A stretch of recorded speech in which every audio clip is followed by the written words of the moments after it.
Welcome into another edition of In Depth with Lindenwood Athletics, and today we're joined by women's basketball coach Katie Falco.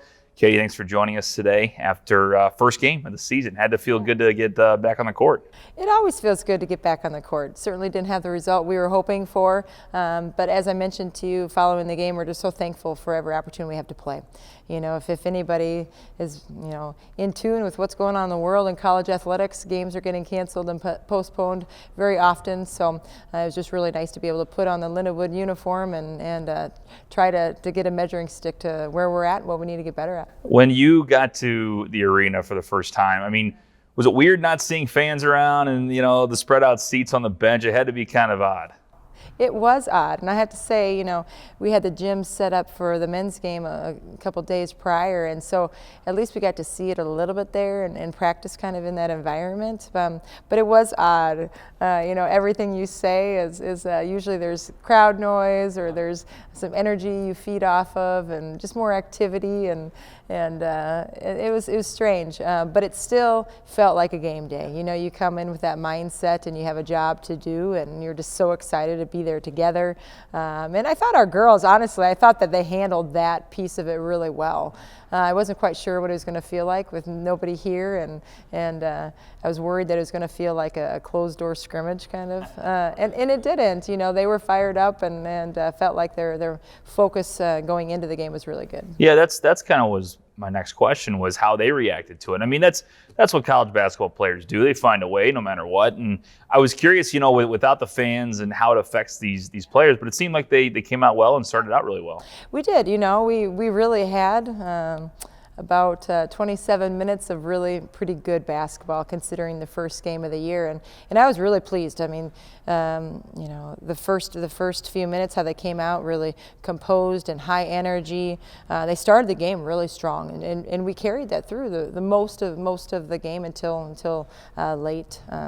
But I honestly, they did a fantastic job of getting themselves ready in terms of their energy level and in the locker room and on the court. I mean, they seemed ready to go, and not having fans in the stands didn't seem to impact in that part of it.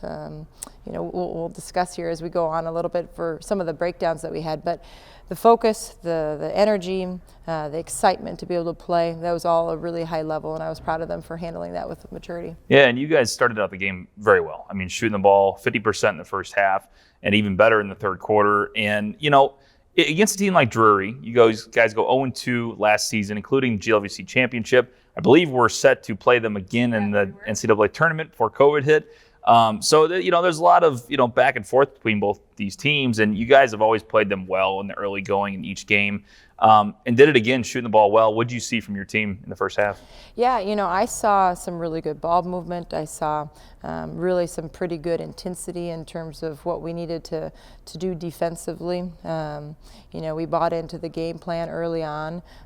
We shared the ball. We had really high percentage open looks. They didn't all fall from us or for us from the three, but we did move the ball well. We had a balance of penetration, had really good offensive rebounding production.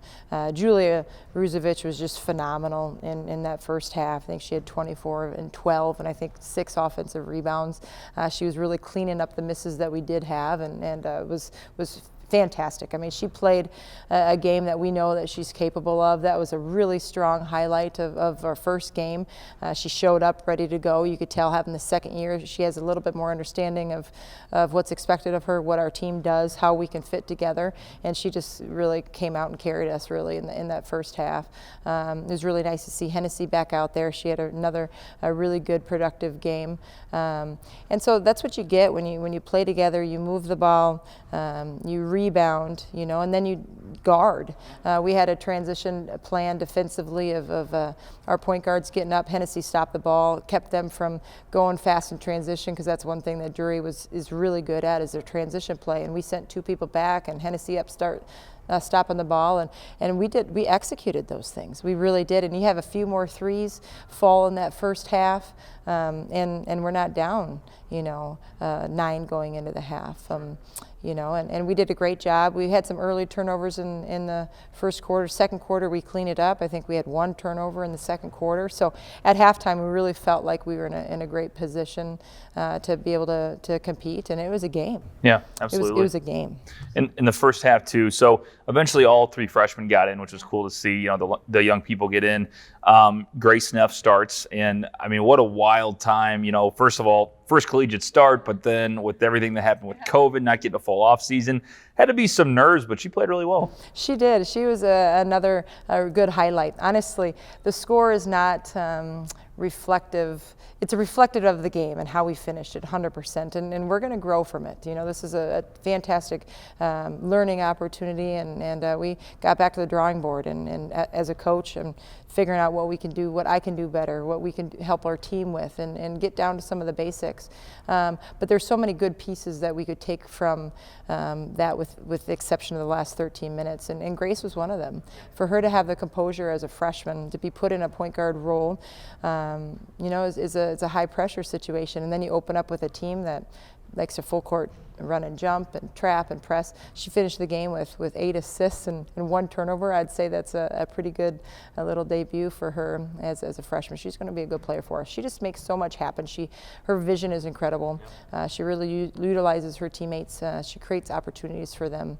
And so she's learning, and she's got things that she has to get better at. That's the course for young players as they learn the process. But she was really good.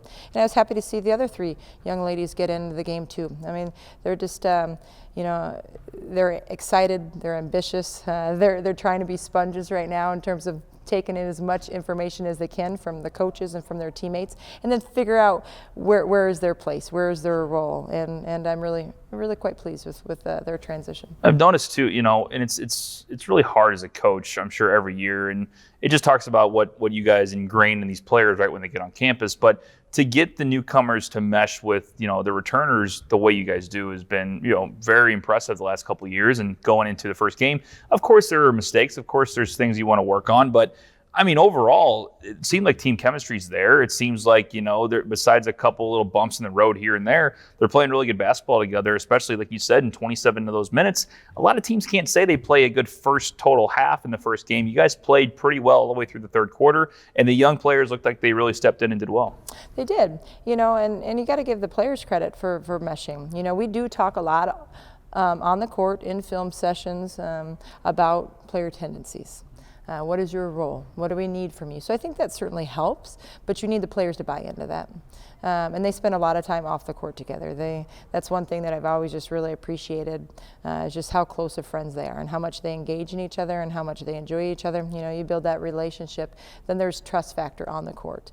And so a combination between investing in each other as people and then understanding individual roles and being willing to play to those roles, I think that's a big piece of why we've been able to see that chemistry on the court early in a young season, with some young players, some players that having to step up and take on bigger roles than what, quite frankly, they've had in the past. So even some of our upperclassmen are having to take on some bigger roles than what they're used to. And when you have that, it takes some time. And I can tell you, TJ, our team is just going to get better and better and better, and I know that they will get a few more games under our belt, get some more days practicing together, understanding some of the things that we have to improve on now that we've played against somebody other than ourselves for 59 practices or whatever it's been on the year. It is a really great learning opportunity. So after the loss, you guys get a couple days before you go to Maryville. A couple more days of practice coming up, but what have you seen from your team? How have they responded to the rough end to that game on Sunday? Yeah, to be honest, we watched film, and it's never an easy position for players to be in when They've got to sit there in front of their teammates and see the things that they could be better at. And I'm pretty direct, in terms of when we watch film, this is what we have to do. We have to get better at. And today was a challenging practice, in terms of, we need to respond and we need to get better. And I can honestly say, walking out of the gym, we did get better today. The intensity was high. We demanded a little bit more consistency. That's the thing.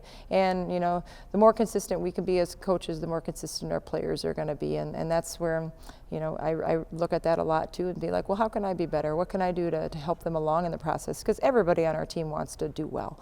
Not a single one of them want to lose, and not a single one of them wants to make mistakes. But it's our job as coaches to hold players accountable and to get the product on the floor that we know they're capable of. And so there's times where we challenge them, and I felt like by the end of practice they really did respond to that. It's tough to be able to come off of a loss, but their approach to that, and we talk about how are you going to respond and how are we going to get better. And I truly feel like after today's practice we got better. And it's a tough test. I mean, we talk about getting back on the floor, playing against somebody other than your own team, and it's against a team that's been very successful in the past. And so, but you talk about how many positives you had out of Sunday. There's negatives, but there's a lot of positive you take out of it. So, I guess you got to get past that first game with, getting back on the court, all the COVID stuff. And now that's kind of like a relief, like a sigh of relief, you get ready for Thursday. What are some of the main things you want to see changed from Sunday's game? Yeah, I would say our discipline. And that's the one thing I've spoke with our team about today, is having to be disciplined. Not doing what each individual wants to do or they feel like is what they can do at the time, to do what the team needs us to do. Whether that's a defensive responsibility or an individual player responsibility, or understanding, what we're looking for in this part of our offense. Buy into what we're asking them to do, and then use their skills to be great at those things. And the more that we can work together as a unit and have that discipline, and I would say that was the one thing that we dropped off with there in the last 13 minutes, last quarter of the game against Drury, was we just lost our focus and lost our discipline. That's not a representation of who we are as a team. It's what we did that night, but that's not who we are, and we lost focus. And so that's the biggest thing going into these next 2 games, and certainly throughout the rest of the season, is discipline.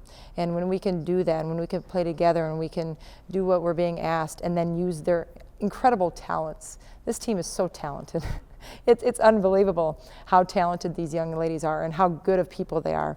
And I want them to be successful. I know they want to be successful, and I think discipline will really help in that regard. As far as the opponent on Thursday, Maryville, what do you see from them early?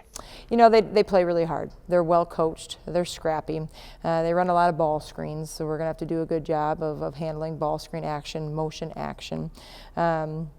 And last year they beat us at home, and I know they're going to be excited. You got this crosstown rivalry, and they're going to have that opportunity to play us again, and this time we go to their place. And so, going on the road and winning games is a really important deal. The best teams in conferences are the teams that can, steal some games on the road and go compete. And so, they're going to play hard. They're not going to back down. They got some really quick athletic kids that can really put the ball on the floor and drive aggressively. They got a balance of shooters. So when you have shooters and drivers, that can be really tough to guard. We have the size advantage for sure. But I think it's going to be a good matchup. So I hope that we really compete. That we're disciplined, but we get that edge, because we're not going to play a perfect game, but that competition piece, when we show up, we can be pretty darn good. Coach, we appreciate the time, and good luck on Thursday. Thank you so much.